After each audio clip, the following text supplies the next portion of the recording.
The Dode Fox Podcast. Hello and welcome to the Dode Fox Podcast. I'm Ronnie, he's Paul, and tickets are well and truly purchased for the Dundee United Rollercoaster.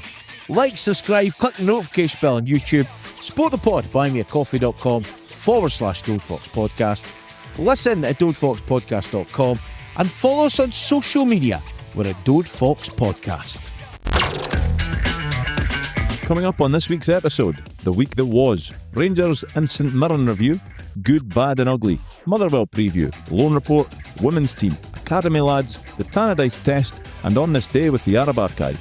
It's all coming up on episode 313 of the Dode Fox Podcast. Hi, I'm Morgan Gomez, and you're listening to the Dode Fox Podcast. Welcome back to the award-winning Dode Fox Podcast with gutted Kelly Brooks out the jungle, Paul McNichol, and just getting the merch in shot just in case anyone wants to buy a mug for Christmas, Ronnie Costello. How's your mood after the roller coaster of a week, Paul? It's not great today, Rondo. It's not great. You had half a smile on your face when I seen you last night. Last night was different. Last night was, I was switching off my footballing troubles by going to see Idlewild at the Lifehouse. But yeah, when I think back to United, then I'm not in the best image. No, same with the boy that was standing behind you.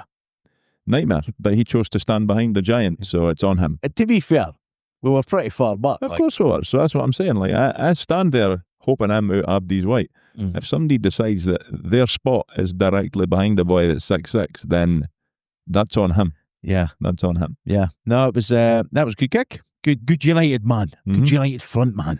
Yeah. Obviously, you're on about Roddy Wimble. That's the first time I've been to the Lifehouse for a gig, and it was bra. It's a bra venue, and it's even better that it's in my home town. So exactly. It's ideal, is it? None of this going to although the bar is class, but none of this having to drive 85 miles to get him again. Yeah, class. That was good. It's as usual, as most people will say, and he sort of alluded to it, and I'm just waiting on somebody reading out the bingo numbers. Correct. That is a bit strange, yeah. Yeah, but that was good, really good. I feel impressed. And they were awfully good as well for the hour or so that I managed to get there before I could head to work. But yeah, they were very good. I suppose, we were on a list to get in, clearly, Rondo and myself. I'll not say how we got on the list, but I show up. You might find out in a few weeks. I rock up on my own and I'm like, I think I'm on, my name's down on the list. What's your name? Paul McNichol. All right. He's already here. I was like, no, he can't be because he is me. She was like, no, I've scored it off. I was like, right, okay, what could possibly have happened?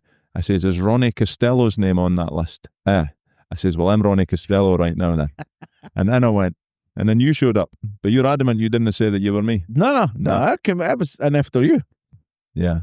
I don't know what happened. She just looked at the list and just went, and you go. Jerry.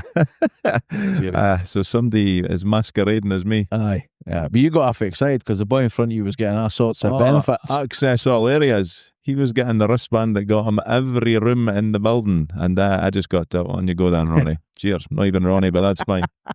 I was, but yeah, really, really good night. And if that's sort of a thing, a sign for things to come in that Dundee music scene, and anything to make us stop talking about football just now, can only be of a benefit. We're all for it.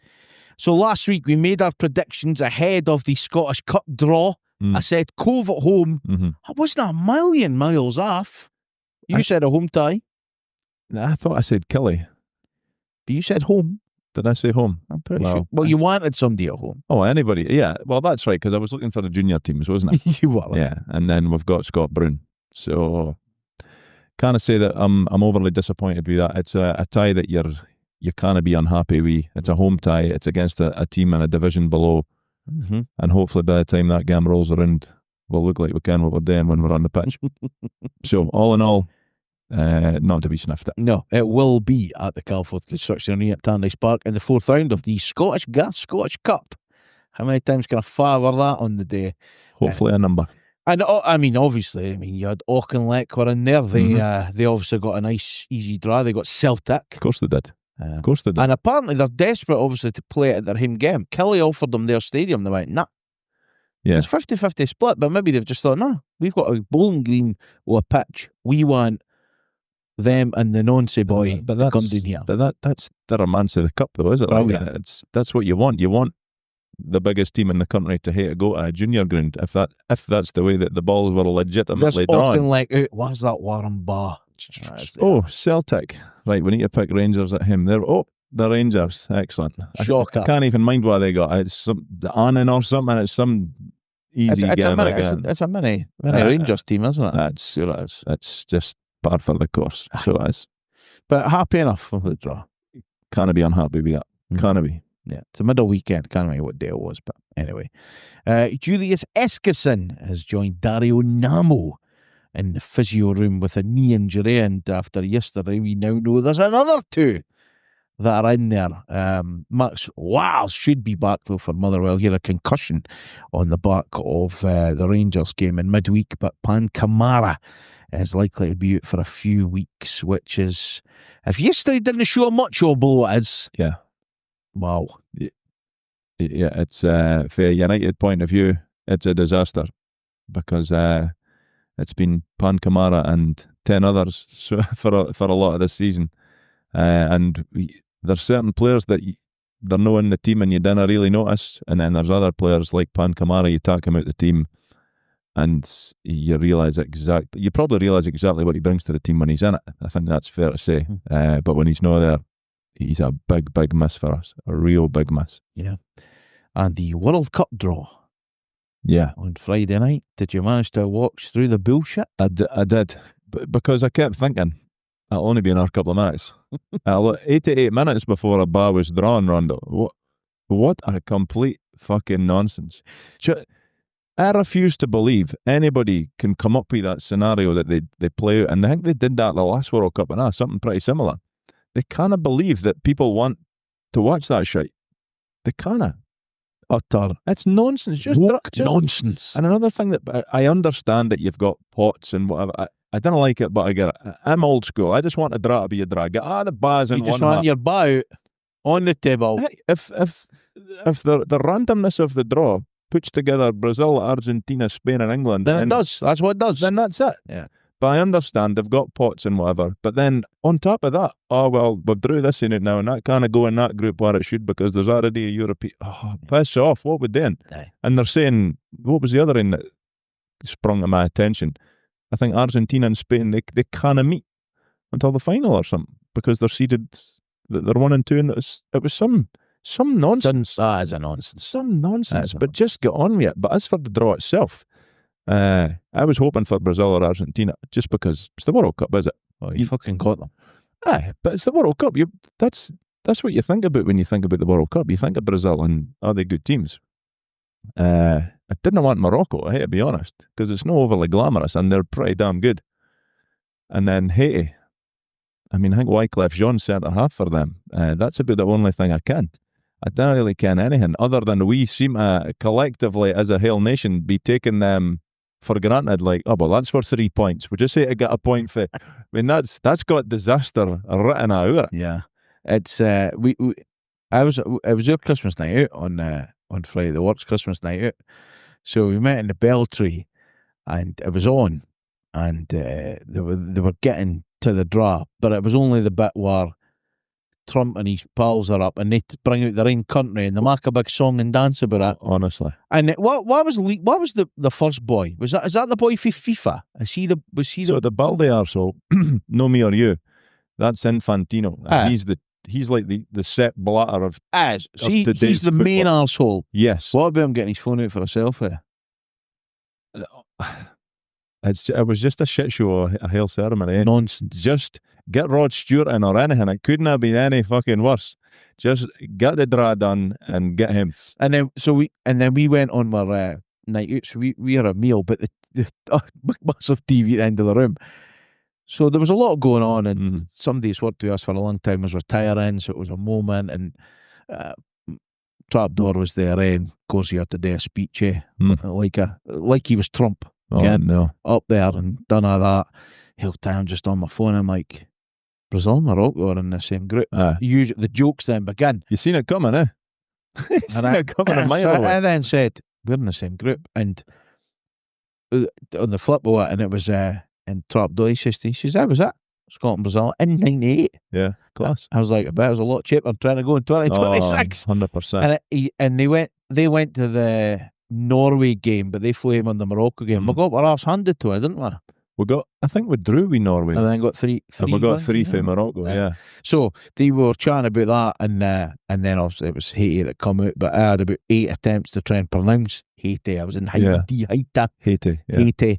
They come out, and then you're obviously right away you're going, I wonder if I could manage to go. And then it's like, well, I still don't care where it is. And then we got Boston twice. And then Miami. Stadium's not in Boston. Yeah. And then Miami. Kickoff time's 2:00. England get a canter. They're playing 3 junior teams. They got a cigar, did they? Panama. Brilliant. Boys are just sitting marking hearts. But I think it's going to be a challenge, but to be there is pretty cool. But you just didn't ken. We just didn't ken. No, my old man and my Uncle Billy, they're heading there. They've got accommodation booked or travel booked or something, so they're hoping to get the first 2 games. So there goes their life savings probably on tickets alone. Never mind flights. I think you'll find that's called your inheritance. I don't care about inheritance. Ranger. It's whatever. I hope the old man and my Uncle Billy had a great time. Strippers on cocaine, carnival. Well, whatever tickles their fancy. But it's not going to be cheap, is it? No matter what they choose to do. Whatever their vice shall be. Yeah. No, I think it's it's going to be quite unbelievable. I think it'll be a good. The kickoff times are brilliant. But so I had a message. So that information came out on the way home for the game yesterday. So when I got him, I thought I'll phone the old man, see if he's heard. So I was like, Dad, the first game, nightmare, 2:00 in the morning. He's like, that's for you though. He said, I'll be all right.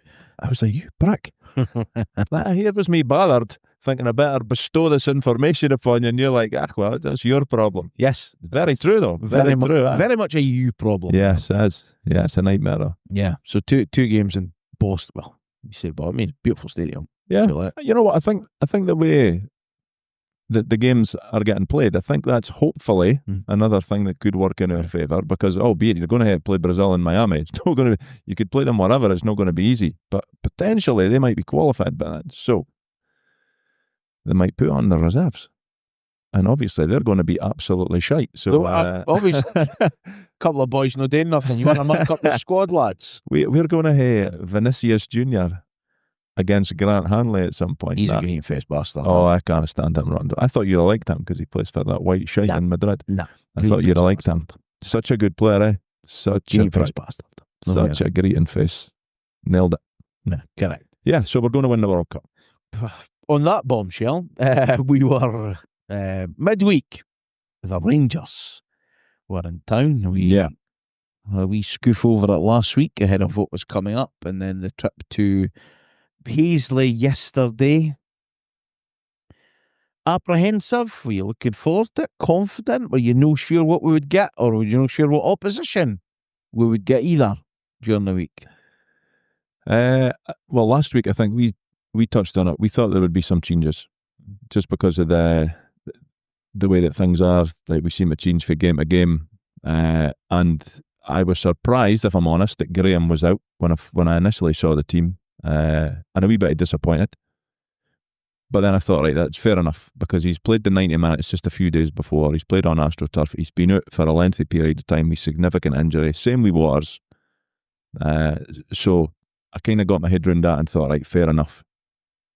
Was I looking forward to it? Probably no looking forward to it, just because the way things are just now, they're two very difficult teams to predict what you're going to get for them in United and the Rangers. But once the game got underway, I didn't know what I was worried about. Like, it just seemed that our plan was to soak up whatever they were offering, which wasn't all that much, and try and hit them on the break. And for the first time in about 8 years, we actually scored the first goal. So that raised everybody's tails, and things were looking pretty good for a period of time. Yeah, you mentioned 4 changes. It was Bert, Vichko, Fatah and Moller came in. It was to the 3-4-3, which we kind of thought might happen. Mm-hmm.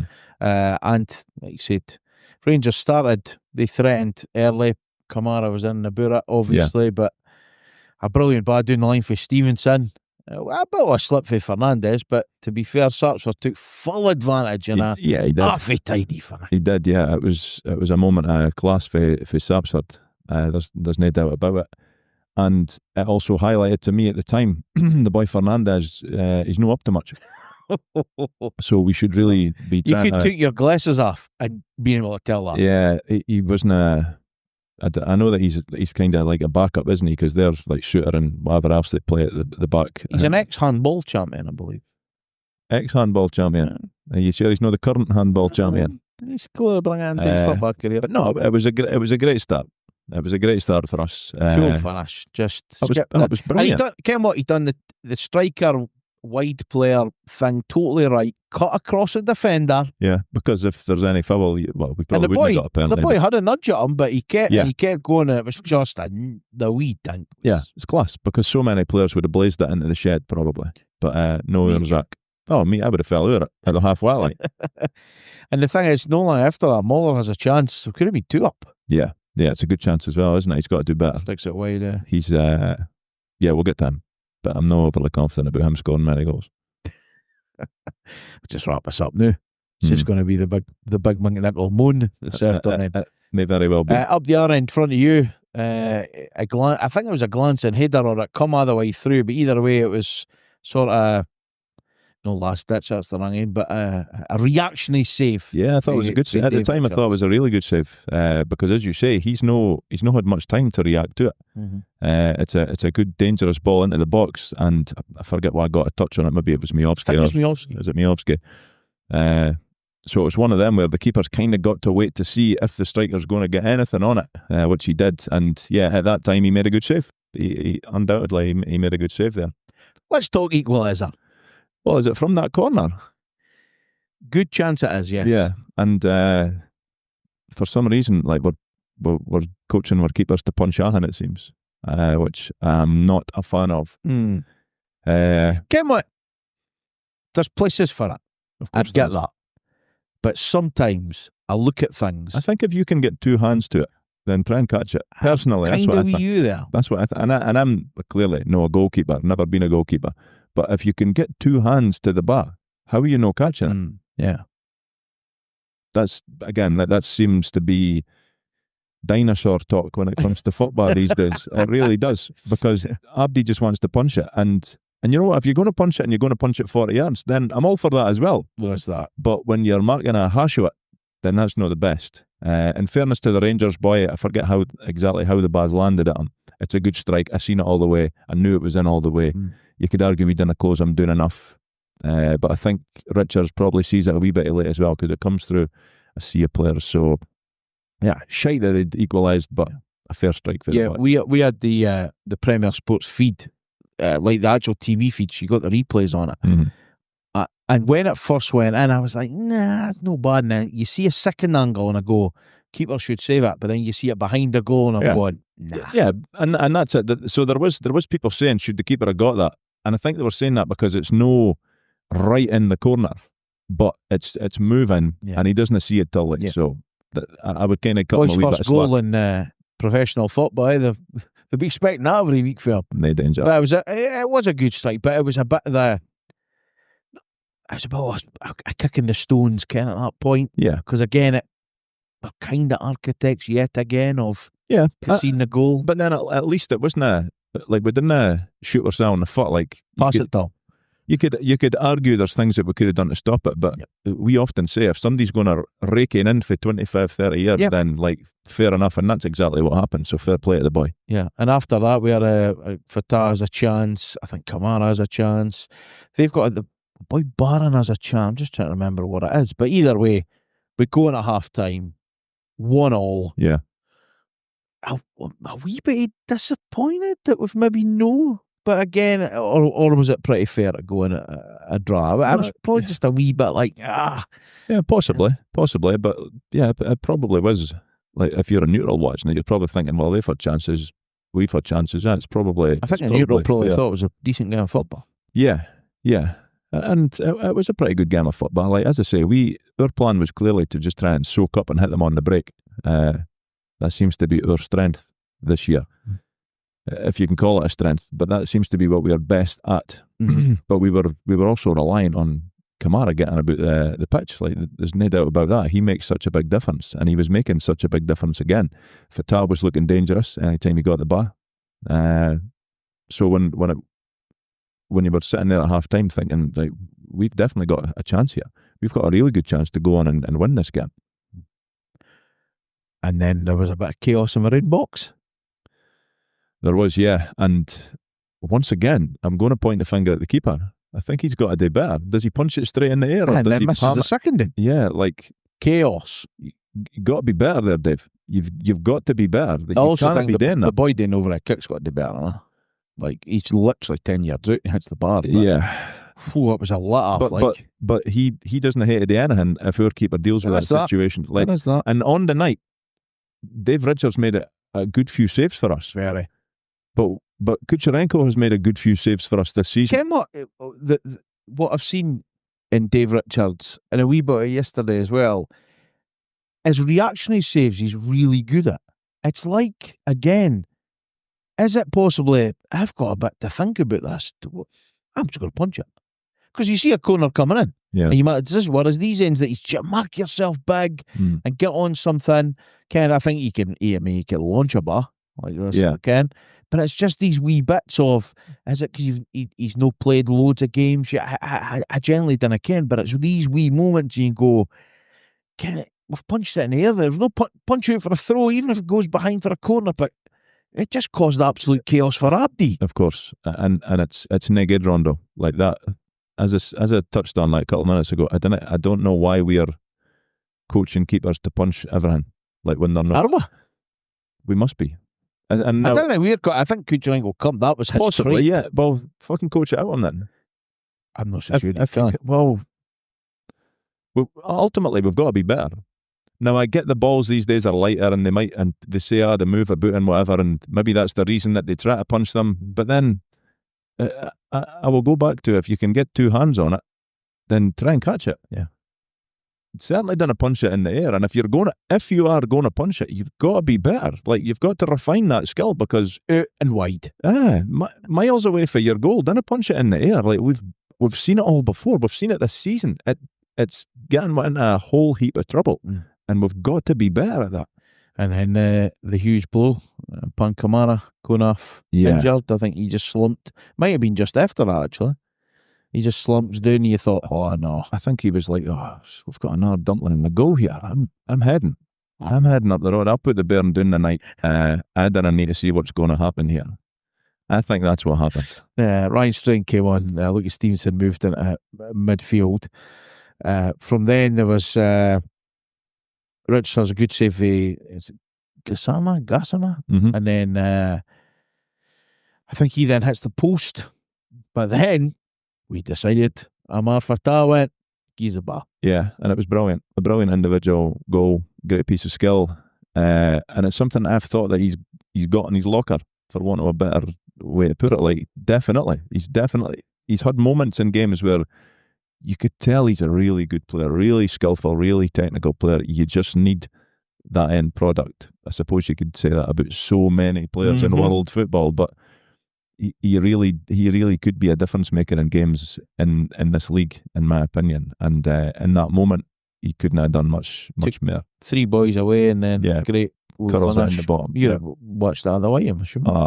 Yeah, that was beautiful. It was perfect. There was no danger Butland was getting anywhere near it. It was I suppose similar to their first goal. It wasn't placed right in the corner, but it was like Butland had no chance. Like, yeah, I'm not actually sure in where this happens, but we're as well mentioning now the handball that wasn't a handball. Oh, for the throw-in? Yeah. If I'm being honest, I didn't see it at the time. I saw everybody shouting for it, but I was like, well, as you would. Yeah, I didn't see that, and then the boys obviously blootered it clear. But I've obviously since seen it, and yeah, there's a degree of sympathy with the defender, because, like, okay, I think the boy, is it Muller, is maybe in front of him, jumps and misses it, and it hits the boy's hand. The issue with that though, Rondo, is that you've seen these given. You've seen them given regularly in Scotland, and they just, I don't know. I'm not even sure how long they checked it, if they checked it. what's went on there. I think if that's up the other end, and it's easy to say because we can never prove it either way, but it's probably given. It's probably given. I think we were hard done by. Now that when I seen it back, I thought we were hard done by. At the time, I didn't really see it, but yeah, like we definitely needed to ask the question of the referee in that instance, because for me it was a penalty. And again, this is if the ref doesn't see it, it's perfectly fine. I even think the guy who's handled it knows. Well, he clearly knows he's handled it, but previous. But it's just his reaction. You could see him. You could see the look on his face, and then the fact that he just blooters it away. I thought he can't. I think that the whole narrative of natural position and stuff, and I get that when the players on the statues, your hands does move, right? Of course. But when you bring your hand in and the ball hits your hand, which I don't think there's any doubt, the fact it takes it away and changes its trajectory, direction. You got the benefit of it. That's where I think that has to be a hand. See if it goes and still goes to the boy, fine. I get it, right? But for you to effectively change it, I mean, you've seen them. You've seen the Killian for the week. It comes out of the boy's head. Yeah. Well, what? I mean, we could speak a lot. Well, I'm about to bring up the Kilmarnockins against us. No, even the Kilmarnockin. Like, if you look at it was the derby last season. Mine's Dundee crossed it. Graham. What? No. When against us, when Simon Murray was shouting at Jack Walton in the net and after he scored it, but that was when Kevin Holt went up and I think it grazed his shoulder or something. You can't tell me that's a penalty and the boy bouncing the ball in his own box isn't a penalty, Rondo. It's a nonsense. Yeah. And like to slightly fast forward a wee bit. We're good one after the game saying, maybe the threshold's changed for the start of the season. What? What do you mean the threshold's changed? The rules are the rules. You can't change things midway through the fucking season. That's what I think, but it's if that's what's happened, that's a nonsense. Well, we're speaking about penalty decisions, so the KMI panel have obviously met. And we should have mentioned this at the top, but I totally forgot about it. So, Kilmarnock United. Possible penalty for K25 challenge on DU23. Penalty awarded. Correct decision. 3-0. Absolutely no doubts. On-field decision. Unanimously supported. Of course it was. Yeah. It was as clear as day. Yeah. Let's move to the next one. Possible penalty for DU23 challenge on K23. So that's obviously... Then the Kilmarnock got. Yeah. Carestes on Marley Watkins in the 30th minute. Difficulty rating of 4. A difficult decision for officials with a high degree of subjectivity or challenging considerations to identify. One that needs deliberation, a 50-50 call. This is important. KMI on-field decision outcome. Correct. Votes 3-0. VAR intervention, no. So it was unanimously supported 3-0. Yeah. I don't know what to say to that, Rondo. So now we're getting done for cheddar with the pitch. That's what's happening. Honestly, I don't know what to say about that. Like fans of all teams across Scotland, and in the main, a lot of the pundits were of the opinion that wasn't a penalty. You could speak to Kilmarnock fans, and if they're honest, they'll be like, we got lucky with that," and that's not usually given as a penalty. Yeah. Because in general, it's no fucking penalty. And the foul on Dave Richards was also 3-0.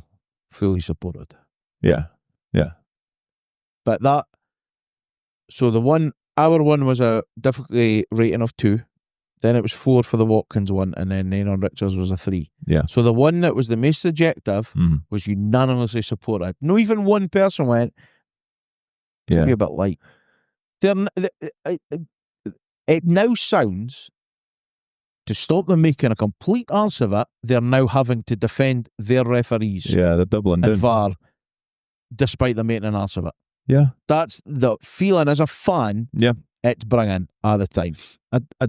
We said it last season when we used to highlight it a wee bit more. I don't know what the point is of the KMI panel. I really don't. And I'm even at the point where I'm like, I don't know what the point in VAR is, because we're still making a howling arse of things the time. Yeah. The time, and we'll probably we've touched on that already with the handball. The majority of people think Rangers were very lucky not to have been penalised for.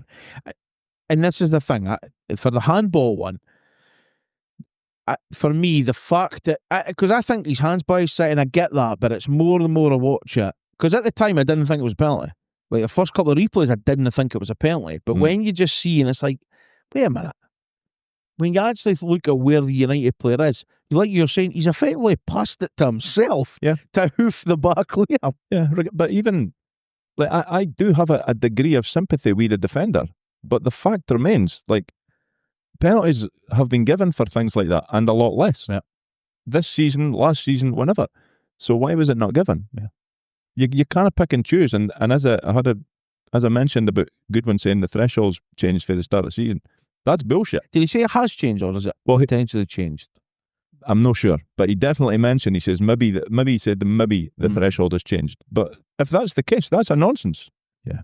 You can't be changing things, because that's then no fair. If teams have benefited for the threshold being lower and then you raise it, no, it didn't sit good with me after the game when I seen it back. Yeah. I thought that we should have had a penalty in that moment. Now, whether or not we score it, that's up for debate, because we had in a Kilmarnock last week and we missed it. So it's I'm no sitting here saying, well, if we had got a penalty, we go on and win that game. We didn't get that. Well, we would have. But we should have had a penalty. Before we talk about, obviously, the 98th minute penalty, the boy Chermiti, he's got to score that. There's sitters, and then there's on a plate. He's got to score that. He's got to score that. Somebody tell me they paid 10 million for him. They paid a lot of money for him, yeah. There's hope for you yet, Paul. No, there really is now. I'm telling you. Got a bad back and bum knee. I'm telling you. So for United point of view, piss poor defending again, allowing a cross to come in yet again, no getting anywhere near the boy in the middle to clear the header out again, and we were relying on him making a complete arse, which he did. So cheers, Chermiti. Right, so the board goes up. Hunters at injury time. Kind of expected it, given injuries, subbies and whatever, but still I'm thinking, I've definitely bought tickets to this movie before. But as the minutes ticked on, the more I was getting, this is... It felt fairly comfortable. This is going to be incredible. Yeah, it was. And before the incident that no doubt we will pour over, we've got the bar on though. You could argue we're on the attack when Trapanovsky's got the ball, and you're just, like I was shouting at Kenny McLean the other week through my TV screen, I just wanted them to tack it to the corner, just tack it for a run. Don't try and do anything daft here. You're fast, you're tricky. Mark them, somehow tack it off you, hopefully win a foul, tack the sting out the game, game's done. I think he touched about 2 touches, tries to play Dolchik in, and it's no a particularly good bar. Dolchik then completely gees up on it, probably because it was a shite bar. But in that situation, Rondo, these two boys have just come off the bench within the last 10, 15, 20 minutes, whatever it was. You've got to show more urgency than what Dolchik showed. Trapanovsky's got to have a better decision that he's making. You can't just kick the ball well like that. And then ultimately they go up the park, win a penalty, and we're all going home absolutely boiling. Pretty much. At the time, I could certainly, despite those below me who weren't as loud and whatever as they've been before, you could still hear the manager going mental at Dolchik for the time he came on to get back. Yeah. To fucking... I don't know what it is. The motor on. Yeah. Like, I heard him telling him for about... It probably felt a lot longer, maybe shorter, longer, I can't mind, but for about 10 seconds he's going... And he's just... Like, yeah. I don't know what it is. I don't know what it is. It's like, a better decision there. Get it in the corner. The game's done. Right? It probably is. 100%. No, definitely is. Ultimately, until that whistle's done, there is still a chance. Yeah. And that's, the bar comes in and it's just, I can't. I hate to be honest. At the time, I thought it was a penalty. You're all right. So did I. I'm miles away from it. And just looking at the reaction of the United team, they just looked resigned to, we've so close yet so far. The biggest reaction that tells you and you need to ken is Will Ferry. Yeah, it doesn't complain about it at all. I didn't understand that. So Rondo. that tells me Well, that's why I thought, well, that's a penalty. But that still tells me that he thinks he can. You didn't react like that if you've not touched him. You dinna. You just dinna. Yeah. Like, we'll get them for yesterday. The boy Gogic tells you, you can. He didn't touch Andy yesterday. Ken. So I think because you'd be the first person to throw your hands up saying, get up. I'm assuming he doesn't say, come on, mate, get up. It's probably a bit more. Yeah. I think that response tells you anything. When you slow it down, everything will look a lot worse. I get that. But I will say, the check was awfully quick. Yeah. If we were out, from my point of view, how our screens work, it was a bit too quick, a bit too Kilmarnock for me. But it's easy to give. I personally do not think it's a penalty. I do not think it's a penalty. I thought it was a penalty in the moment because, as I say, I'm 100 yards away from it. The reaction of the United players, and I've seen it back, obviously, like we've all seen it back, slowed down for every different angle. He clearly grazes him. But it's in the Richard O'Dada grazing the boy for Kelly's toe category. But it's also, again, one that I have no problem with the referee awarding it at the time. No, of course. Absolutely none. No. These fucking donuts. Yeah.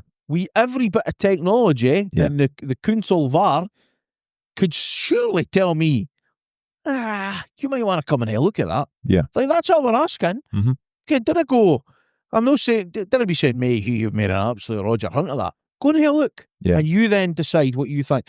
I've got no problem with the referee saying at the time, at full speed, that's a penalty. Absolutely none. No, same. Because I was of that opinion. And albeit the referee's closer, but as you say, in the moment, it did look like a penalty. It isn't until you've seen it back. The thing is, Will Ferry's reaction is half telling though. I'm just not sure. But why? But then maybe he's done that because he's like, here we go again. Because we all kens he's touched him. I'm not saying he's not touched him. He's grazed him. The boy's went down like he's been shot. The boy's rubbing his calf, signaling out of the bench. I'll be all right. Of course you'll be all right, you dick. You fucking grazed. Doesn't he think every contact shouldn't be a foul? But doesn't he? The way it happens, isn't he holding another pair of his leg? I didn't look. I'm sure somebody says that to me. It's bottom line. Again, in my opinion, it isn't a penalty, and it's really disheartening when you watch pundits after the game saying, "Nah, you can't. It's a penalty because he's got across, and any touch you feel, you go do it." What do you mean, any touch you feel? What?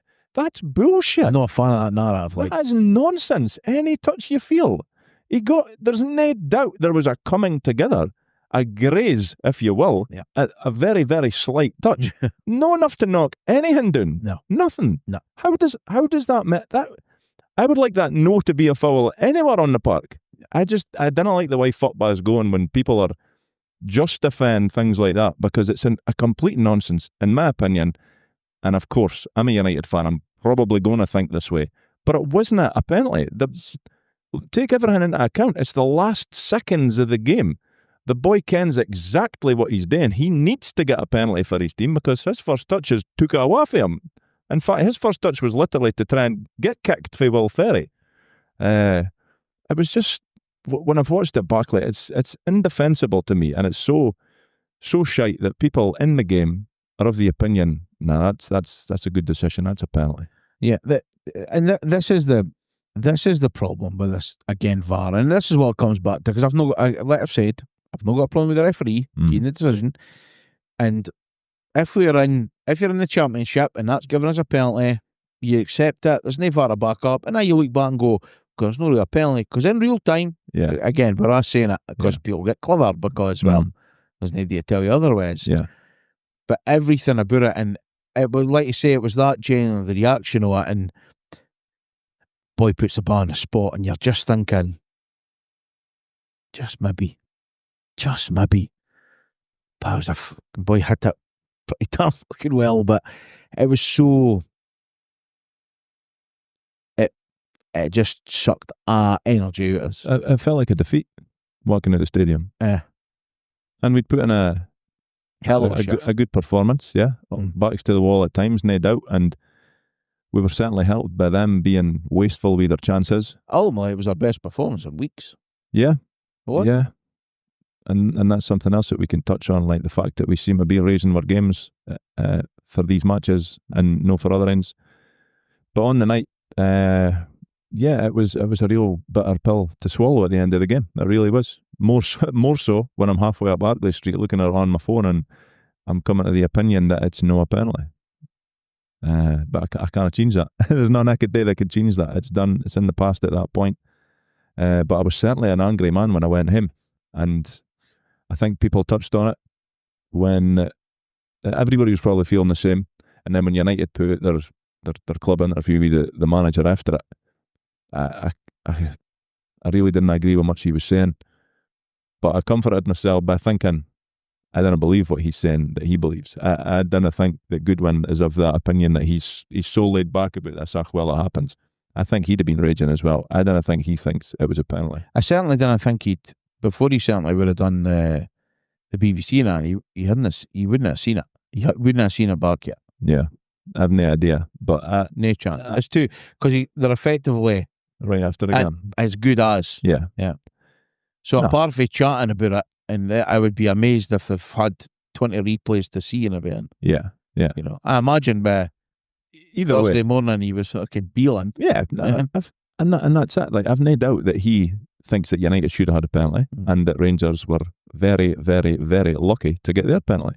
But I've been watching Scottish football for years and years. Like, this always happens. This is nothing new. But it's unacceptable. And in that moment, as I say, I was boiling at Jim. When that interview for United came out, I was boiling because I was thinking, you're not nearly as angry as I need you to be right now. But then the cold light of day, like a day later, I'm like, it serves no purpose for him to be losing his shit because he'll just end up fined. I don't know how to pay his fine to the SFA. And has he still got that? I have no idea. Hanging it, because mind you had got the matches plus. I hope that he's got like a balaclava in that changing room and he just now and again throws it at Davy Bowman and says, Bo, you come where the ref's room is. And you go, take care of business. Yeah. What was aside for the frustrations with refs and VAR and whatever, what were the main takeouts from Wednesday night? And it felt like another missed opportunity. The amount of games that we've been in the lead. And 5 draws and 8 at that point. Yeah, but just, as you say, like it was, and I'm not exonerating ourselves for the blame, because if we make a slightly better decision 40 seconds before that penalty award, we win that game. Mm-hmm. Like Trapanovski's trying to keep the ball at the corner flag and boys are kicking lumps out and we get a foul. Game's done, Rondo. Mm-hmm. And then it's no in the hands of somebody else. You're then taking out the scenario of somebody getting grazed in the box and throwing themselves to the ground like they've been shot. You take that out. So we kind of brought that on ourselves. And that's really, really disappointing because so many things this season of a negative slant we have brought on ourselves. Man of the match? I think it would have to be Amar. I think he got it at the game and it was definitely, he was the standout performer. If Pan had played the hell 90, it probably would have been him just because. But I thought Amar Fatah was really, really good. He was definitely up for it. And his goal was the icing on the cake for his performance. Mm-hmm. Yeah. So it was a promising performance. Obviously, take away the game management late on, but it was something to build on before heading west to Paisley. Yeah. On which looked like an halfway wet, shitey day afternoon. Shitey day, yeah. Yeah. I had to take myself to the Ecuadorian end terrace to watch it, but decent stream. Well, I mean, it jumped between that's the UTV, that Ecuadorian Wi-Fi, TV, and I think it was dial up at one point. And I mean, like anything, when there's usually 2 people doing a job and one gets left, it's always going to be tough. And I felt for Mark, it was doing it because it's hard on your end, and I know that Scott and Dave have felt that as well when they do it on their end. But I tell you what, so Mirren TV came on and the lead commentator was trying to be as professional as he could, and then the boy that was on with him, I think they were just grabbed the boy off the street and won a ticket because the boy was trying to be him, very prim and proper, and I said, man, they're playing very well and that's a good chance. And then his mate just went, we should have scored there, Ken. But it was. That's all right. He's keeping it real. It was Just being authentic. well. I needed him to say was get up, you McNichol, and I'd have been quite happy, but it didn't happen. But anyway, so yeah, I was. I did manage to see about 75, 80 minutes overall. And maybe I would rather just watch the 15. And see, without knowing what 15 you missed, I don't think you missed anything, Rondo. I really don't. Yeah, so we're going into that against a St Mirren team that were on an 8-game kind of winless run ahead of the next week's cup final. There were going to be changes. I think a lot of the chat after the game and people said that we would probably change, and again it did. As we went 3-5-2, 5-3-2, call it what you will. Mm-hmm. Obviously, the news when the team sheet come out, there were 2 omissions completely, in that Kamara and Waters were out.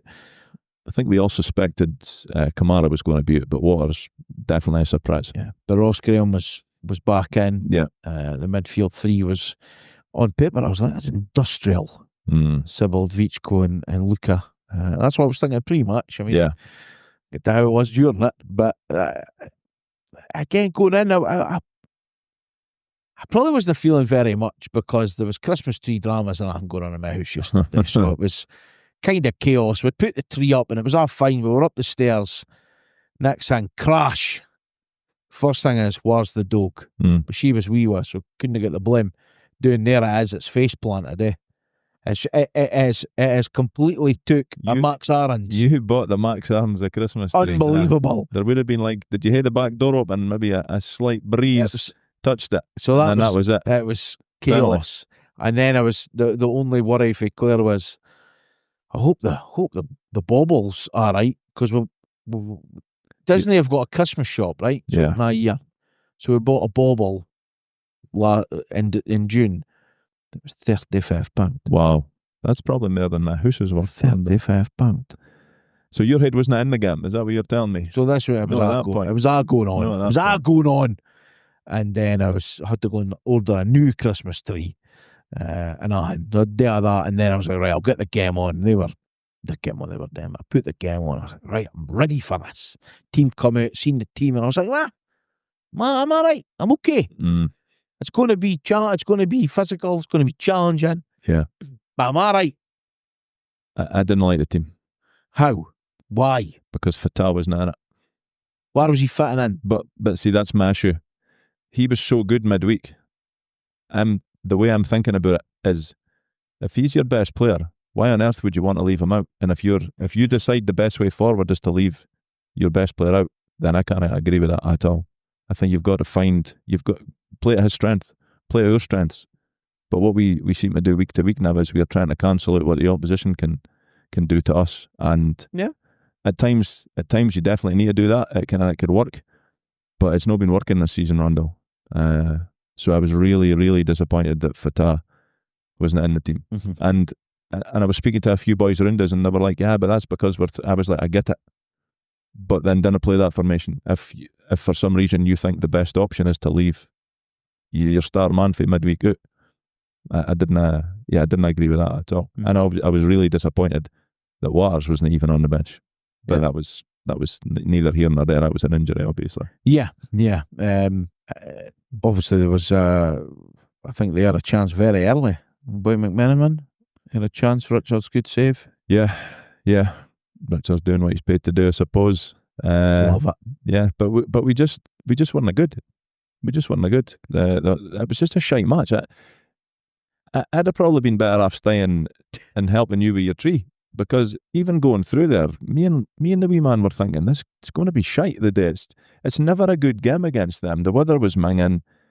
You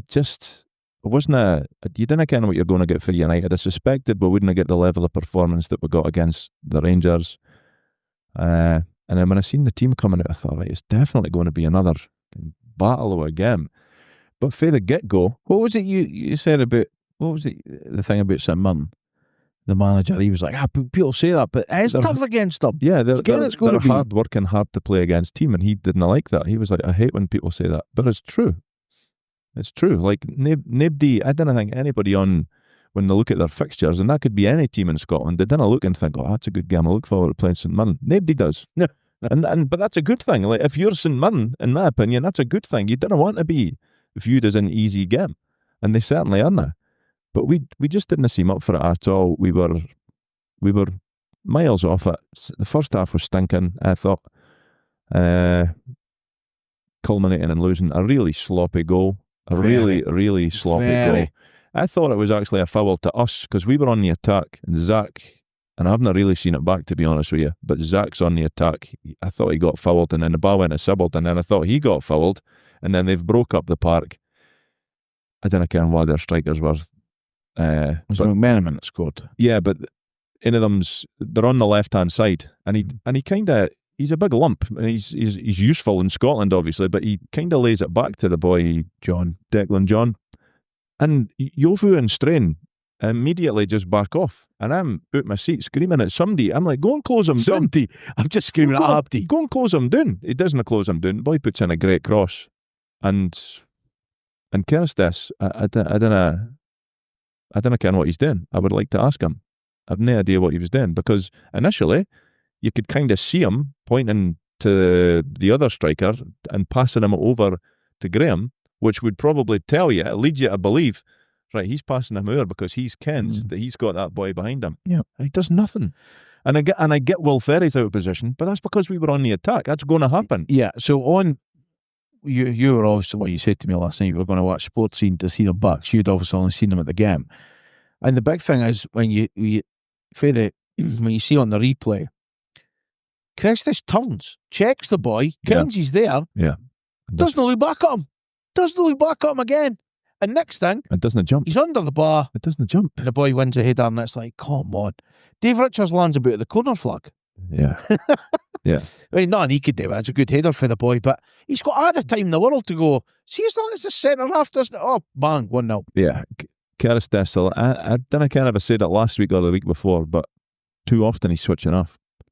Too often he's not giving you everything. And when he gives you everything, he's shown that he's a very, very good defender. I liked a lot of what I was seeing for him earlier in the season.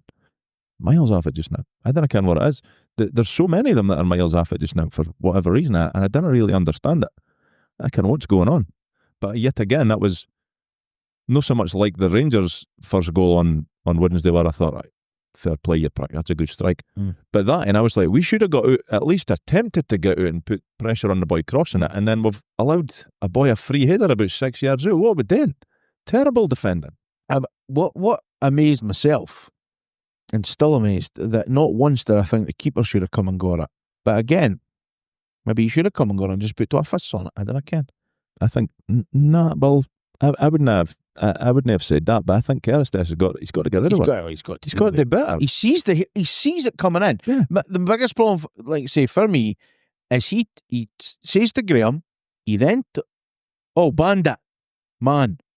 He then looks back, sees him, looks back again. His first, and doesn't see it again. His first reaction once it's went in is to shout at Will Ferry. Yeah.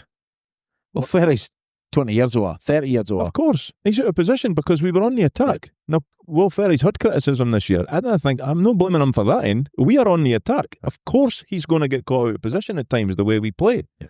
But Kerstes, it's not like you just realised Will Ferry was out of position because you were passing somebody on to Ross Graham. You should have been there switched on yourself. And as it is, you offered absolutely nothing. You didn't even try and jump to put the boy off. You just allowed it to go over your head. It's piss poor defending, Rondo. It's got to be better. Got to be. It's got to be. Can we mention 2 sides of Zach Satsford? And then you could ultimately pick what was the worst day of the weekend. Yeah. That I set you a challenge last night. I haven't seen the other end that you mentioned. I'll show you. If you've not seen it, I will show you it. But he gets booked for Devon. Yeah. Yeah, I've seen it, but it's, yeah, it is. But then I hate Devon Rondo, and I'm no sticking up for him at all in any way. Stop fucking Devon, Zach. But players do it because some of the time they get the decision. Yeah. And that's why they do it. What we found yesterday was, as soon as that happened, he got very little for the referee, even when he got a knee in the stomach. Yeah, so their goal came after he'd been booked when I thought he got fouled. Yeah. And I would hate to see it back properly. But I'm convinced that the boy kicks through him to even get the bar. So, like, we could have potentially had a free kick. We done it. They break away, and we concede a really sloppy, shitey goal. But it was a dive. Was it a booking? Probably. Well, if you're gonna clamp down on that. But then they had a boy up front that was throwing himself all over the place as well, and I don't think he got booked. No, he didn't. Again, inconsistency. But poor for Zach in that moment. But as much as I hate it, I understand why players do it, because sometimes it works. And then on the back of obviously such a nice finish on Wednesday night, it was kind of like deja vu. Yeah, just looked like he was running in treacle. Just took an age. Yeah, I don't know what he robbed was the doing. boy really well. Got a Well, it was Marcus Fraser, my mate. He made a howling air to him because he was woefully short with the pass back. Yeah. And your mate. And I thought this. I just thought it was going to be a carbon copy. I thought he's just going to go through again, dink him, fair dink him, and he didn't. He just made an error. So he made it very, very easy for the keeper. Yeah, it was. But as soon as he got the ball, you kind of seen him looking about as if he wanted to pass it, but there was nobody there. I mean, 1-on-1, and it's not even like. Some players are more instinctive when they're in front of goal, but it's not like he isn't, because he just proved it on Wednesday. He got the ball about halfway line and run out of the way and dinked it beautifully over the keeper. It just... I do like... Blew it on Saturday. Again, he's running in and he sort of curves his run onto his kind of left foot when, put it around the keep. Maybe, again, there was too much going on. Possibly, yeah. Throw another shrimp on the barbie when I get home. What am I going to do? Should I hear... Can I say, get a tin of Foster's open? And Zach going to make he's going to slag me off again. Yes, he is.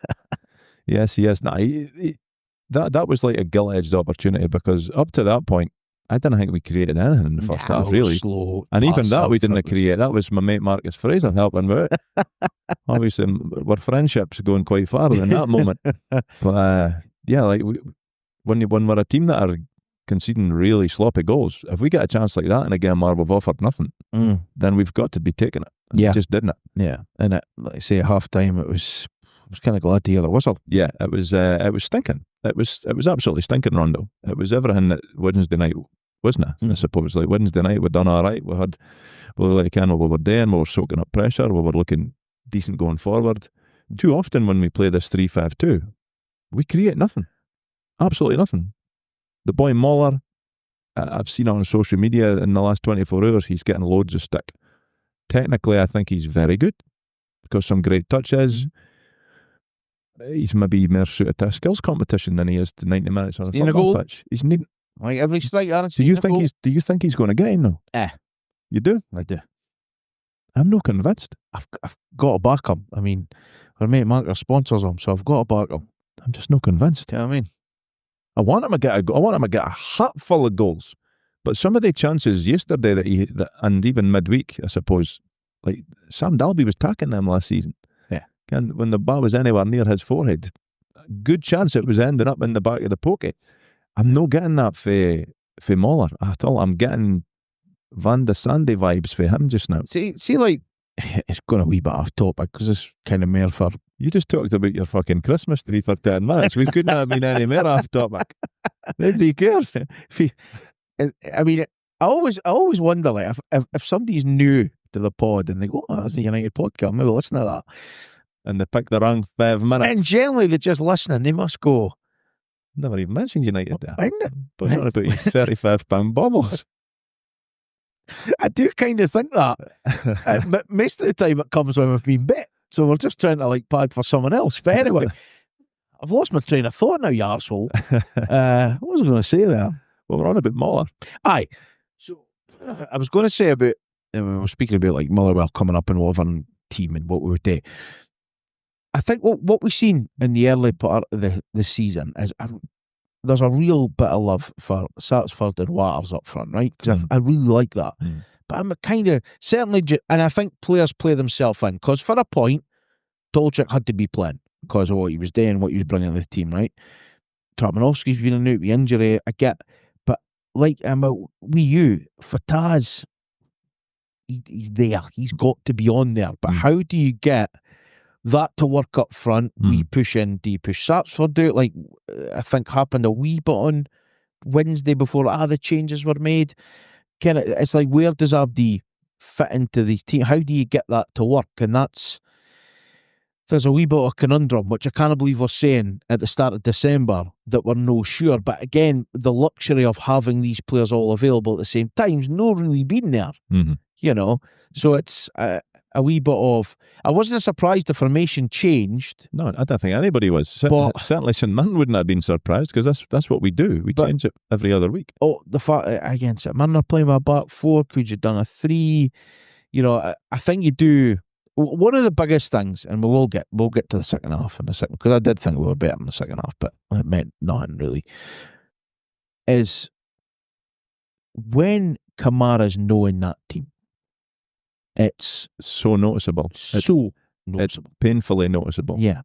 And I think, like, when you've got Luka, you've got Vichko, you've got Sibbald, you've got an industrial midfielder, but when two of them were out of sorts, certainly I thought Vichko and Sibbald, for how he's been, were miles off it. I think Stevenson wasn't his best game, but he's always in the first half there.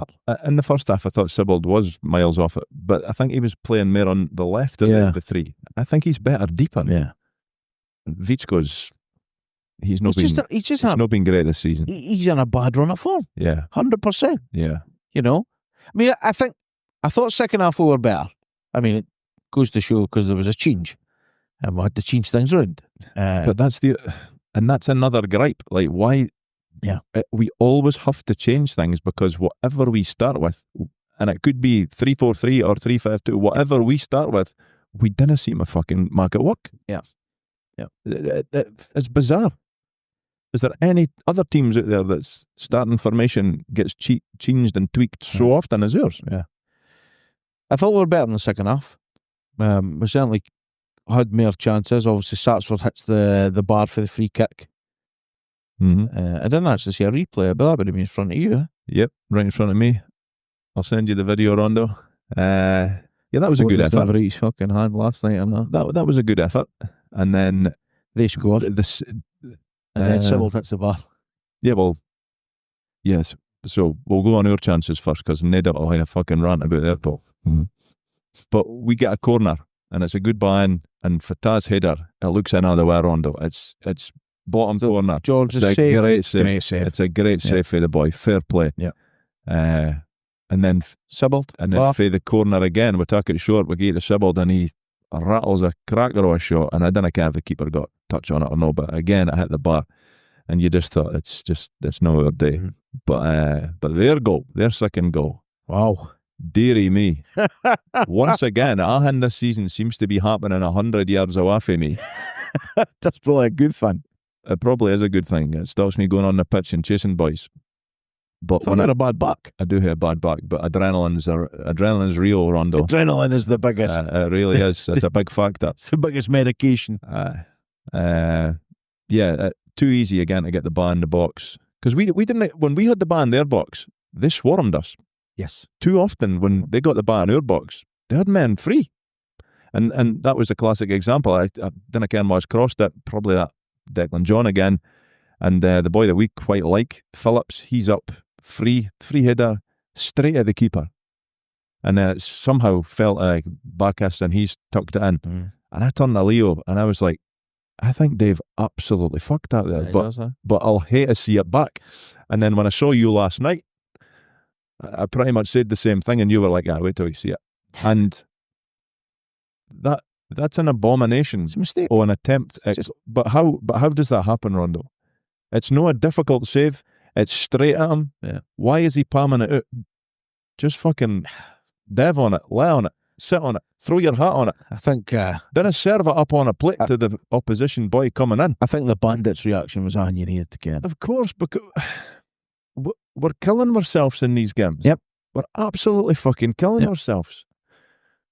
I mean, if you're like Ross Graham, I think he's done all right since he's come back.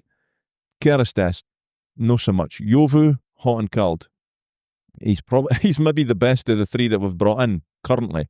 But they've all had their shot at being the best of the three that we brought in the summer.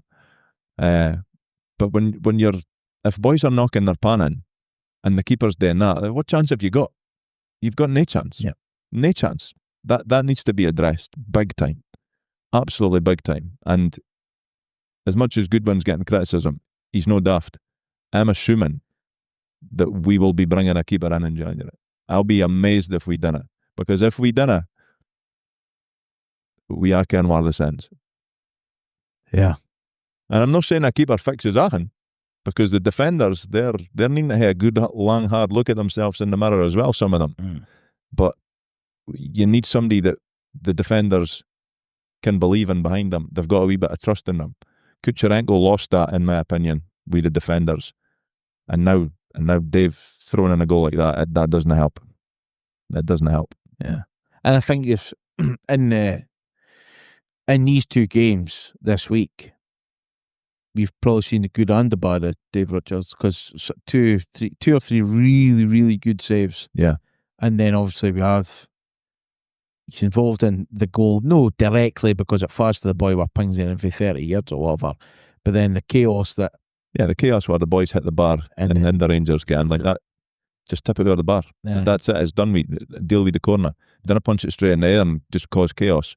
Yeah. And then the St Mirren second goal, he's laid it on a plate to the boy. Yeah. Yeah.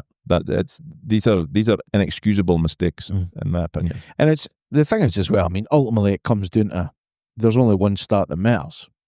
And getting back 2-0. Yep. Pumped. Like, again, if I just showed you the stats.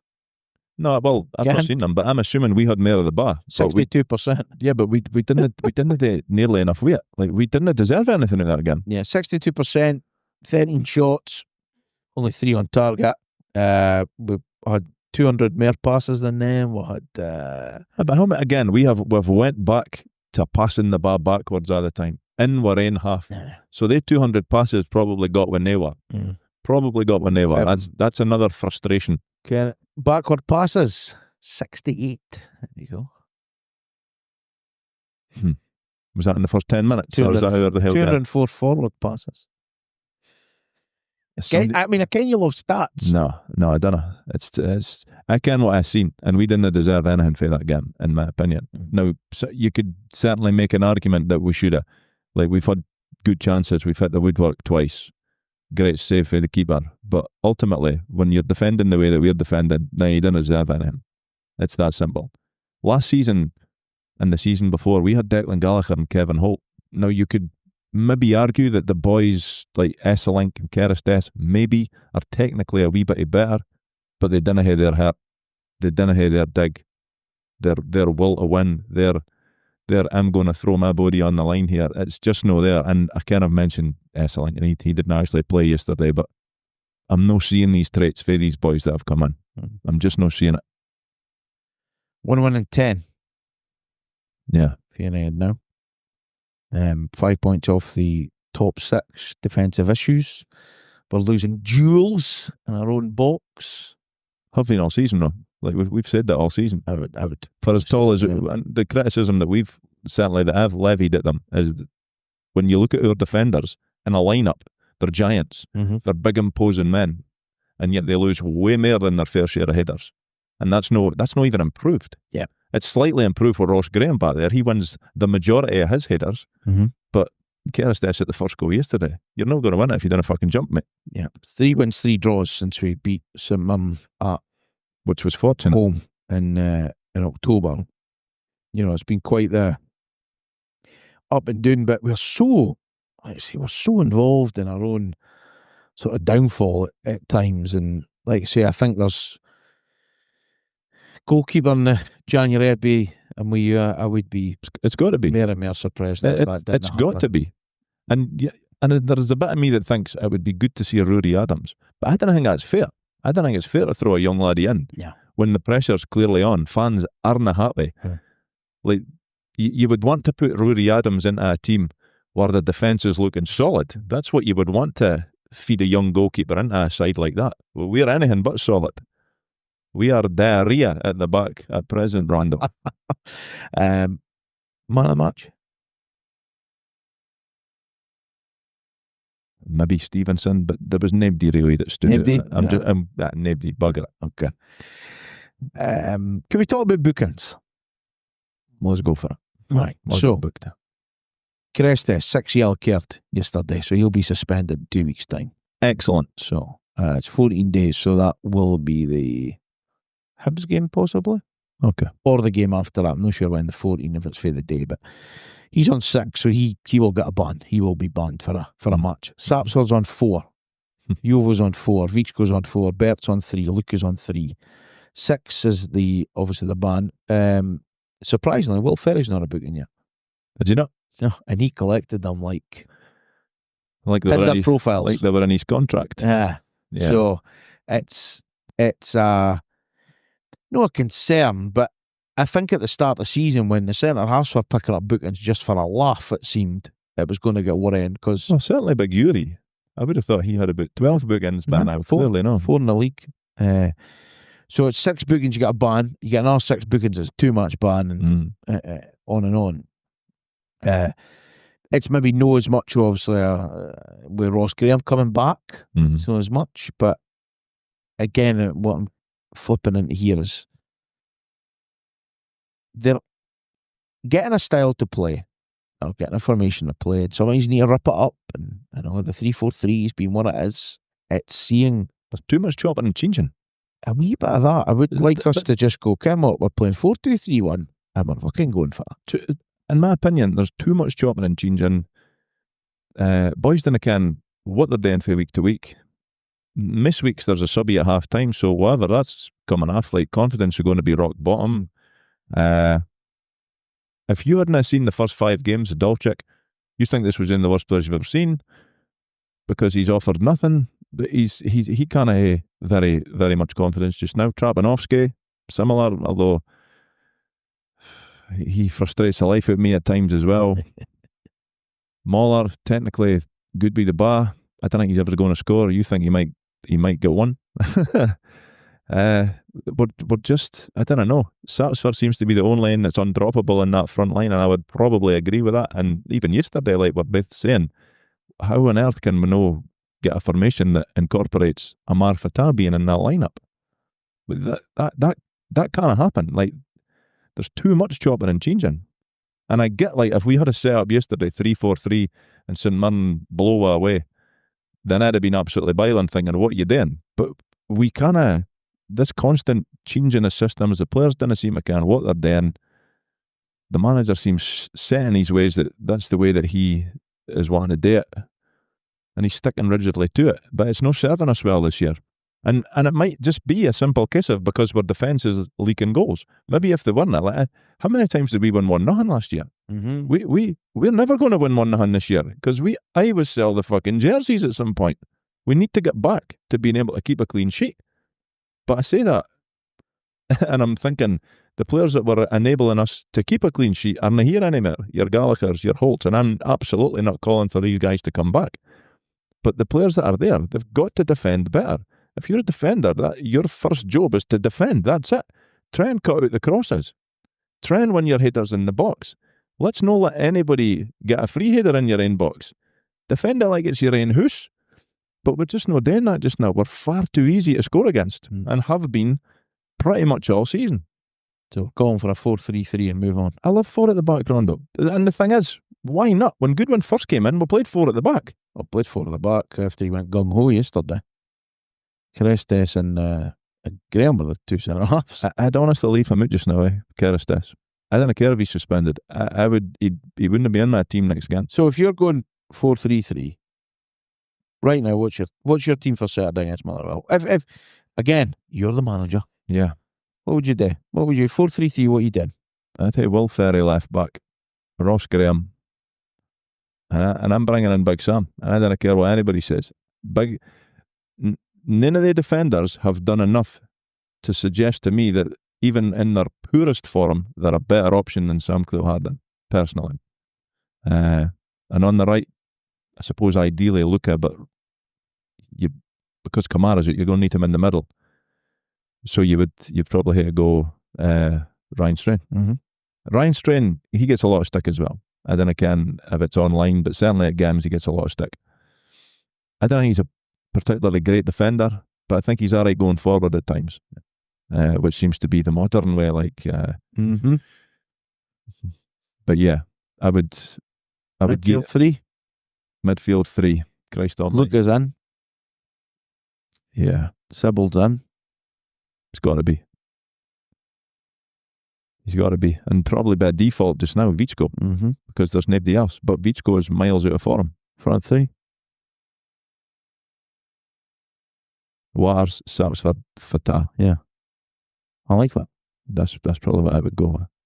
And I still think you've got good options on the bench with Dolchik and Trapanovsky, but I don't know, is maybe Dolchik's in the huff. Maybe he's not enjoying himself here. I can't see any scenario where we sign him permanently now. I think that bridge is burned. But yeah, I think ultimately I think we're going to hit a change because what we're doing isn't working. And I get in the manager's mindset, he might be thinking, but I've seen this work. That's all fine and well, but it's not working for us. Like the players that we have got seem incapable of playing with 3 at the back or 5 at the back, however you want to dress it up. And also, when you go for your preferred 3-4-3, we always lose the fucking midfield battle. Mm-hmm. So he's going to hit a real good, long, hard think about the way things are moving forward. Because as you touched on, like we've got 3 games coming up, all at home. Mm-hmm. I didn't see us getting a point if we didn't change something. Motherwell will play us off the park next week, like they have played almost everybody off the park. And then you've got Celtic, that we even mentioned were record against them. And then Hibs, they'll probably get some fortunate decisions against and we'll get shafted there. So it's not a positive outlook for myself as I'm sitting here thinking about the next 3 games, Rondo. I don't see where many points are coming. Yeah, and the thing is as well, I mean, you look at the run, with three draws, 3 defeats in the last 6. We've only won, I think it's 3 games this season, so Aberdeen and Dundee. Is that in 15? 15 league games played? Yeah. See, that's loads of draws. I mean, we love draws. But that doesn't get you in the top 6. It does not get you in the top 6. Like, you kind of had a go at me at the start of the season, and I can't even mind, was it an article I had to write? And I was like, I think, well, what did I say, 8th? Something like that. I think I said 8th, and you were like, can't believe you said that. But you were right to say that because we were flying high, we were playing well in the European games. And I was kind of regretting saying, I think we'll be 8th, but that's look at more likely than unlikely at this moment in time. 3 wins, And 7 draws, 5 defeats in the league. Yeah, so far. That's not good enough, and that doesn't get you top 6. No. Motherwell got another 3 points yesterday. They beat Livingston 3-0. Their unbeaten run in the league is now 8 games, 4 clean sheets in a row for them as well. They've certainly turned around because they went through about a 6-game spell of no winning a game earlier in the season. They seem to have found a cutting edge. Well, they like to pass the ball about. Yeah, and they're very good at it. Mm-hmm. Yeah. Honestly, if you're a betting man, get your money on Motherwell next week. Well, I mean, we've got the thorn in the side, the boy Maswanise. So loves a goal against United. I'm sure somebody says during the week, and I can't mind what I was watching or listening to, that he'll be away for a month at the African Cup of Nations. Hope so. But he'll still play against us. He probably would, yeah. He probably would. Bastard. Yeah, because we didn't play him again until February. He'll not miss a game against us, sad, because that'll boost his wage for his goal bonus, no doubt. Yeah, but it's there's a lot of hard yards on the training pitch this week. Yeah, there really is, and some thinking needs done for the manager and the coach and stuff, because, as I say, like regardless if this is your preferred way of doing things and you really believe that this is the best way, that isn't working. That's there for all to see. No, and you know what? It's probably going back to like a wee bit of last season that it wasn't great on the eye at the time, but first and foremost we defended. But it was effective. Yeah. Fans are fickle. Like, if it's effective, we'll tag it. Yeah. We'll tag it. Effective got us to Vienna. Yeah. Effective got us to Luxembourg or wherever the hell we were. Yeah. This is no effective, and this will get Dunfermline on a Friday night. Dunno. That's what this will do. Dunno. It's not good enough for them. Dunno. It was hard not to hear the fans at full time yesterday. I didn't hear them. I was away. Well, yeah. What was it, 4 minutes added on? 92 minutes I had it. Yeah. Game was done, Rondo. Game was done. Yeah, it was... In fact, when they went 2 up, I says to Leo, if they go 3 up, mate, we'll be him for 6 o'clock because I'm not tolerating this shite anymore. But that never happened. Yeah, but a big week ahead. Saturday, Wednesday, Saturday, Motherwell, Celtic, Hibs all at home. Then it's to Aberdeen on the 27th, Livingston the 30th, and then at home in the New Year's Derby on the 3rd of January. It's like anything, Rondo. When your team's playing well, you look forward to these games. You think, right, we've got a good chance to get some points here. See, when you're in the form that United are in, you look at every single fixture and you didn't fancy it. No. You're like, Motherwell, Christ, they play well against Aberdeen, Celtic. They could be the worst team in the world and we still can't beat them. Hibs, they're a pretty good team. Aberdeen away, they've fucking found a wee bit of form. Yeah. Livingston, that'll be a battle. We're not great at battling. Dundee Derby, the fear then kicks in. Like it's because we're playing shite just now and the results are confirming that. It's very hard to look at any fixtures and comfortably predict where we're going to get some points. But that's the joy and the beauty of football, isn't it? Absolutely. Talking of joy and beauty, you're good, bad, and ugly for the past week. I can't wait to read your BBC column this week. Well, can I just say, not that anybody cares, but I typed it up last night. Rachel, I was biling, so I'm not even sure what I've sent it. So that'll be interesting. The good, in a game where there is less expected of us, we can perform and have performed. The Rangers at home proving this. The bad, in games when there is a heightened level of expectation as to what we should get from them, we are routinely shitting the bed. Paisley yesterday, yet another example of this. And the ugly, it's looking awfully like we're going to be scrapping it out at the bottom of the table this season. buy me a coffee. Then this week you can support the pod if you so wish. buymeacoffee.com/Dude podcast. Yep, we've got Jamie Roger bought 3 coffees. I'm sorry I was late to the Dode Fox podcast party, but I look forward to every episode now for my weekly fill of all things tangerine. Keep up the excellent work. Thank you very much, Jamie. Darren Reed bought 5 coffees.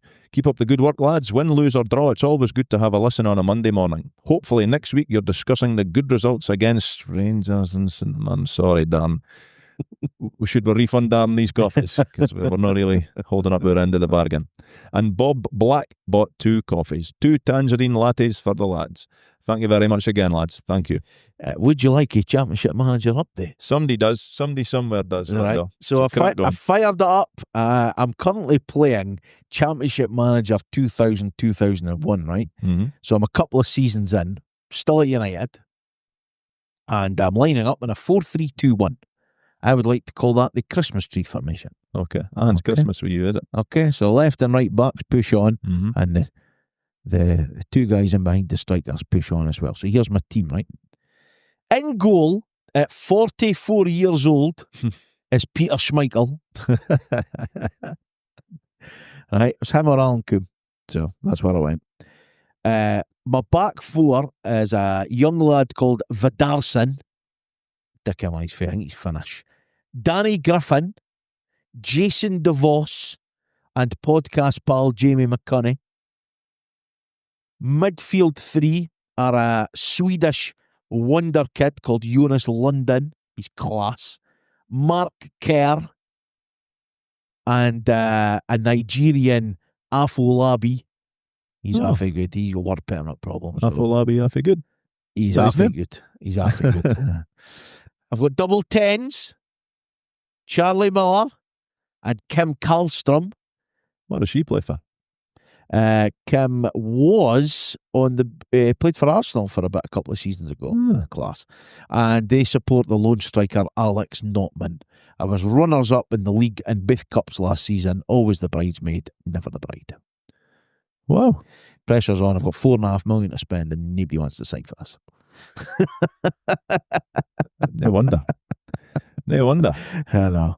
But that's the latest update. So yeah, I'll get that. I finish work on Friday. It's me for 3 and a bit weeks, so I'll definitely be firing about that. You'll be winning Champions Leagues. Oh, maybe no.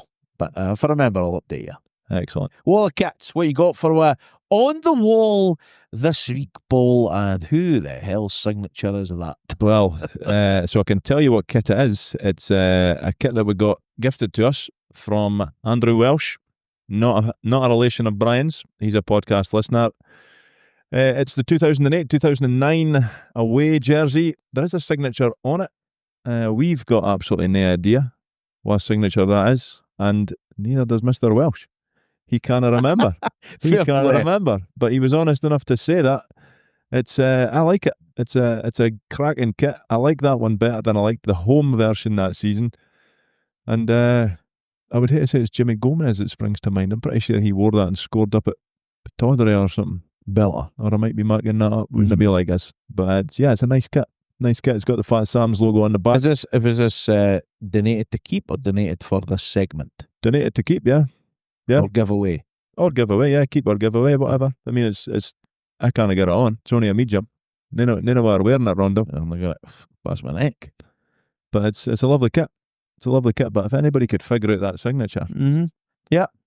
Yeah, That's it's certainly it's just a squiggle, isn't you it? reckon it was Mr. Welsh? He's done that himself. Maybe, It's yeah. like, this will trick the fuckers. But it's a nice one. I do like it. Yes. Right. After the kind of episode that has been, as we're cracking on with time, because, hey, 2 games to look back on, would you like some fun instead? Let's go. The Tannadice Test. Dun, dun, dun, dun. Round number 1, player profile, born July 28th, 1986. 6 foot left back. Signed January the 1st, 2008 by Craig Levine. Played 28 times, scored 1 goal. Apparently the transfer fee was £15,000. Who is it? Whose player profile is that? A 6 foot left back. Bit tall for a left back. I want to say Calvin is, but I think Brewster brought him in. So can it be Danny Granger? Danny Granger to start your 1-for-1. Danny Granger. Correct. Oh, I'll take it. I'll take it. He didn't play many games, did he? 28. Nah, he didn't play many games. 1 goal. Can't mind it. Round number 2, higher or lower? Mm-hmm. Arnar Gunnlaugsson Hmm. played 7 times for United. You get where this is going. Yep. Was he on a bigger weekly wage in thousands than the appearances? Yes. Comfortably. Is Watu Kuate's appearances higher or lower? Or as Ev wrote, higher or lower? Arnar Gunnlaugsson. I think 7 Watto. times. I'm going to say he played 10 games for us. You going higher? I'm going higher. Yeah. Correct.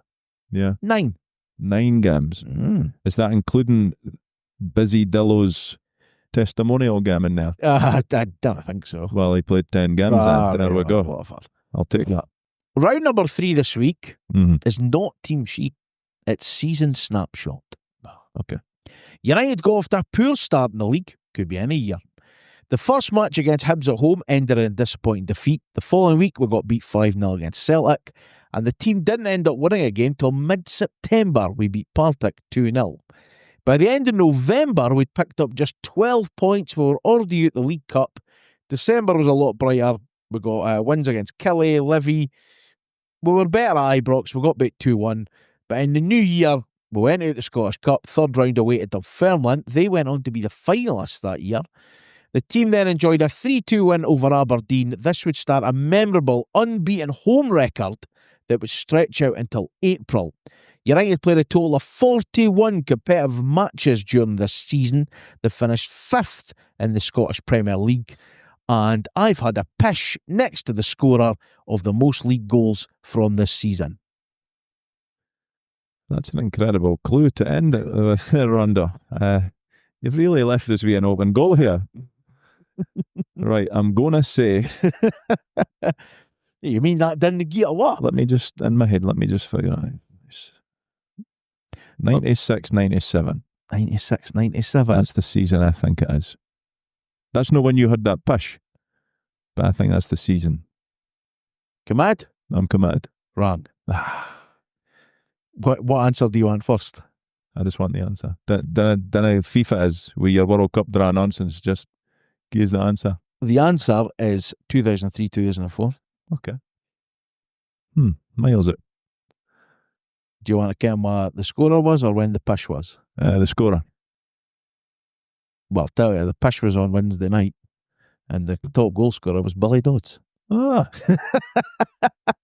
Nice one. He was the top league scorer that season with 10. Jim McIntyre was the overall well 11. Yeah. Good player, Billy Dodds. Good player for us. Also played for Bournemouth, Cardiff City, Leeds United, Luton Town, Oldham Athletic, Plymouth Argyle, Sheffield Wednesday, Stockport County, Swansea City.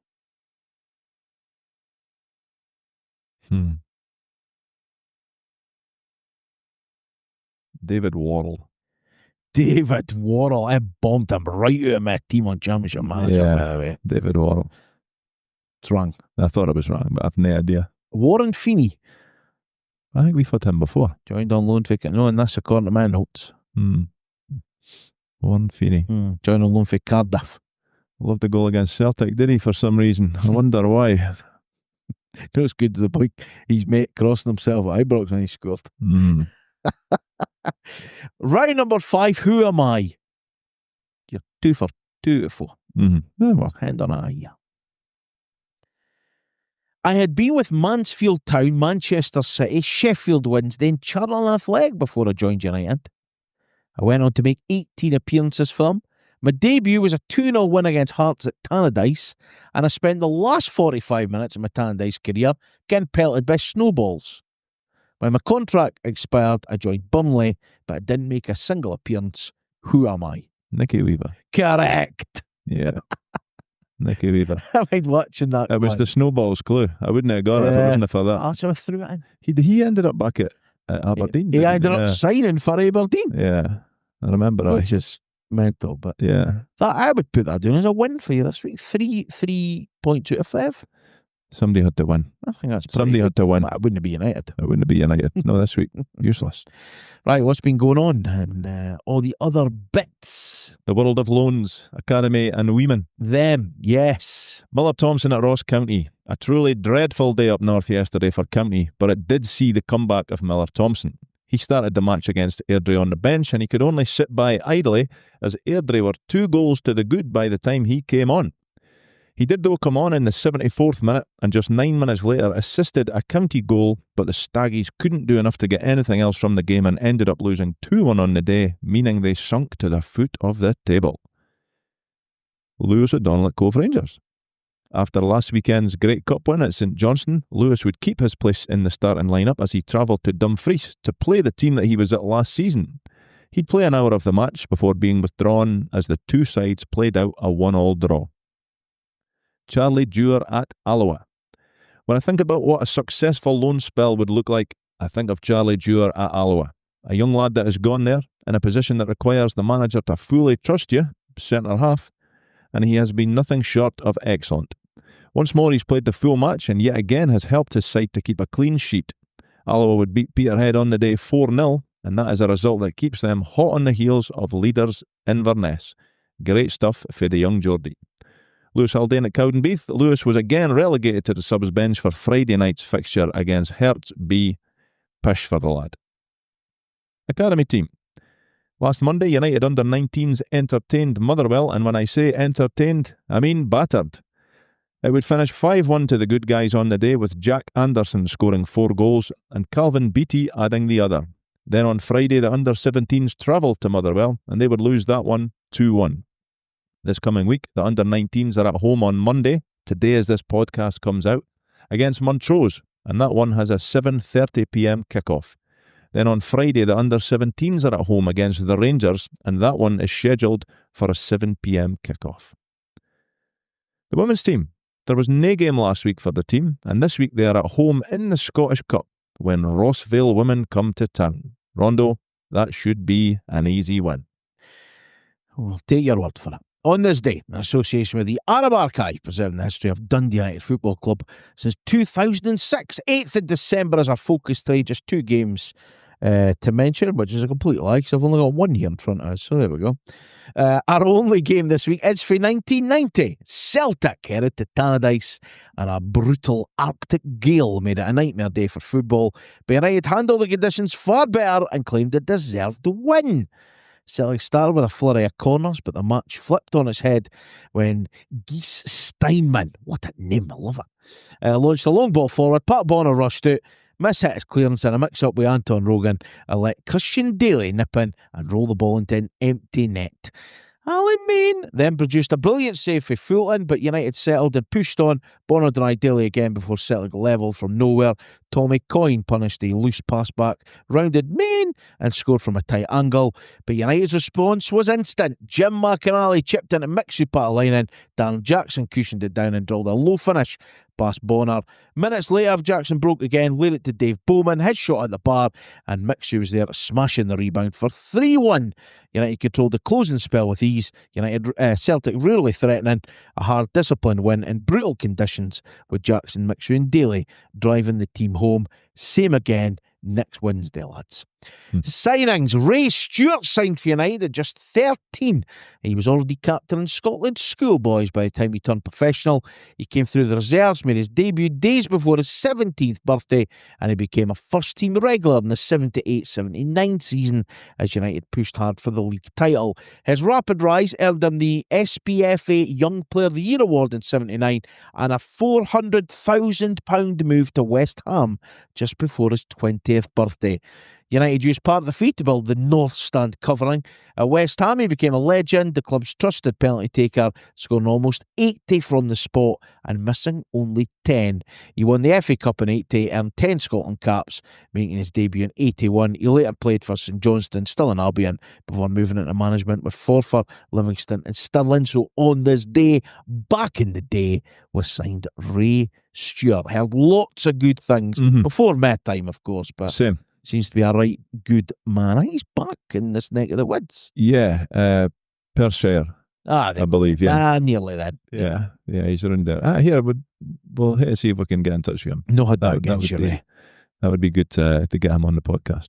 Birthdays then, just the one for you. And after leaving Pittodrie, Joe Miller joined United in the summer of 98, scored in a friendly on his debut, and then went on to play regular that season. His 2 United goals both came at Pittodrie against his former club. Yeah. He wasn't very good at United, from my memory. He's 58 the day. Happy birthday, Joe. You weren't very good at United, from my memory. Well, that'll wrap that in up then, will it? That is it. It's been a bit of a long one for when there's 2 games to mull over and moan about. You said it. Nah. Episode 313 is done. You can find out more at DodeFoxPodcast.com. You can follow us on the socials for the Dode Fox Podcast. Of course, you can like, subscribe and click the notification bell on YouTube and support the pod if you wish at buymeacoffee.com/Dode Fox Podcast. Do have a great week. Stay safe and don't forget to wash your hands and your arsehole.